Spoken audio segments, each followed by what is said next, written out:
My life began in Marianna, Arkansas. My twin sister and I were part of 3 generations of African American Episcopal Church members. Everyone in my family belonged and was active in the church. In the church, specific jobs such as church secretary of Sunday schools were passed down from one generation to the next, and that was passed down to me. My daddy was a church deacon and mother was a missionary, so I think I picked up a lot of traits from my mother. She was always taking food to someone who was sick or needed help. My mom and dad had 15 children. We were all raised to work very hard. My parents owned the land we lived on. We had a big garden and orchard with wonderful apple, pear, and peach trees. Growing up, we were never hungry because we had chickens, raised most of our food, and always prepared well for the winter. Our house was only 4 rooms, so as children, we spent most of our time playing outside under the trees. In the fall, when I was getting cold, we took the hot dogs, put them on a hanger, and had what we called a weenie roast. My parents thought it was important that we all sat around the table and eat breakfast and dinner together. This was very important to them. At nighttime, a treat was a sandwich because all bread was homemade and so very good. After eating, we always sat around and read the Bible. We all took our turns reading. I was just reading the words, and even today, I don't understand all I read, but I see a lot of what I read happening in my life, and that is what made me the person I am today. Every Saturday, we spent our time selling hot dogs, ice cream, and lemonade to raise money. Out of the money we earned, we had to pay tithe. Every Sunday was spent at church. Things began to change when I was around 11 years old. That was when, in our area, Central High School became integrated. This caused a lot of chaos. Most black families were fearful of sending their children to the integrated school. I think there were only 3 black students who were willing to take the risk of going to the school. But all the town got together and raised money for new clothes for the black students who would attend the integrated school. Most of the town stayed with the black school where Asians also attended.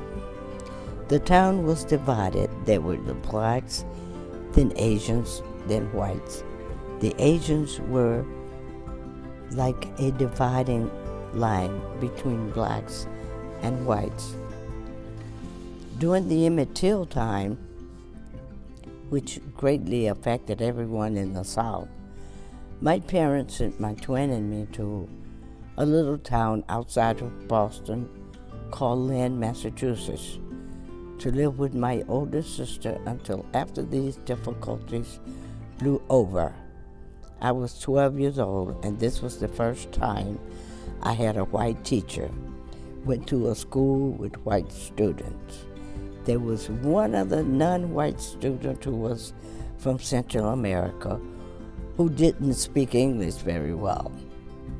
We lived in integrated housing. This was so very new to me. I still have a niece and other relatives that live in this area. What I will never forget is that at school, I was afraid to open my mouth to speak, even if I knew the answer. I was so afraid of saying the wrong thing. Back home in high school, I was an honor roll student. My mother's family was very well educated. They were mainly educators. My grandfather had been a school principal, and my grandmother had been a teacher. They both attended a Methodist school, college, called Philander Smith, located in Little Rock, Arkansas. This is in contrast to my dad's family, who were very uneducated, but his family had more money. They primarily worked in the fields. Later, my dad worked for Kroger. He mopped floors, stocked shelves, and could bring home the day-old bakery products, breads, donuts, and all kinds of goodies that was very great. All 6 of us who were still living at home worked in the fields between Mom and Dad. All 8 of us made a row. Since everyone worked in the fields, it was lots of fun. Working with friends made the work something fun and rewarding. During high school years, my parents were very strict about who we could have as friends. Friends had to go to church, work. I had parents that took very good care of them. My parents did not want us associating with the wrong people. The ends of rows in the field were left for poor people, so we were given the last of the cotton balls to pick. We will pick and sell the cotton, and that is how we got money for Thanksgiving and Christmas. When a person was 17, they were expected to get a job or go to college. I decided to get a job. I moved to Chicago. The first job I had was in a factory. I brought home $54 per week, which wasn't very much to live on. Later, I took a job with the post office. That is where I learned the difference between a job and a career. I also began going to school and wanted to better myself. I viewed my post office job as a career. It was about that time that I began reacquainted with a former high school boyfriend who had gone to junior college and served in Vietnamese War. We married and had a son while I was working at the post office.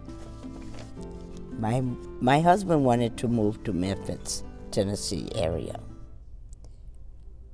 I was still in junior college part-time and working full-time at the post office. We ended our marriage. I never moved back to the South, but continued to live with my twin sister. Things were a bit of a struggle, but then the former Mayor Daley Sr. had a unique program where some homes would be available for $1 for individuals whose housing situation qualified. My sister and I qualified for one of the houses for $1. This really opened my eyes. There is a God, and He is good. I raised my son in that house with my twin sister. Later on, the house was sold for $150,000. Thank you, Jesus.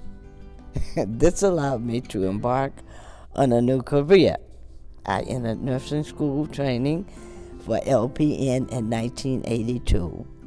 While I didn't pass the state board, I have been able to work in home health care, something I still do today, even though I'm almost 80 years old. About 5 years ago, a lady who lived in the building across from me asked for my number and wanted me to come and work for her. I didn't know the lady, and I was not aware that she was an alcoholic, but I agreed and took care of her twice a day. About 4 or 5 weeks later, a man came to visit her. I didn't know he was from the state and was assessing her situation. They were going to put her in a nursing home and take her out of her environment immediately. She cried and asked if I would take care of her, which I promised I would. Later, the social worker left. Really, the next day, papers and power of attorney for the lady to sign, which she did, so I acted on her behalf with appointments and all other businesses. Later, she said she wanted to find a lawyer because she wanted to make a will. We met with the attorney, and she told him that she wanted to leave all her property to me. Door opened. Plant a seed and it will grow.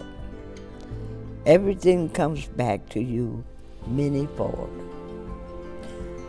I still try to do what I can. I mostly just listen to people that I have met, and most of them just want me to listen. That's exactly what I do. I inherited the lady's 2-bedroom apartment that I gave to my grandson when he graduated from the police academy. He is currently living there, raising his 2 sons, right across the street from where I live. I am very blessed. I am now financially secure and have good support from friends and relatives. There was a time in my life before my inheritance when I seemed to have left God way behind in my priorities. But I realized what God had done for me. I don't know why, but that was when I decided it was time to bring God back into my life. That was when I began attending Granville United Methodist Church. I served that church in several capacities and fell in line with expectations. But I wanted to learn more and expand my understanding and knowledge of the Bible and my religion. A friend mentioned to me that was a United Methodist Church across from the Daly Center, and perhaps I should check it out. I found I could take the number 147 bus very easily to get here, and I just loved the church. I always attended the 11 o'clock service, but was asked to usher at the 8:30 service. So I now attend the 8:30 services. God has blessed me in many, many ways. Through the years, I have learned, experienced, and grown in my faith.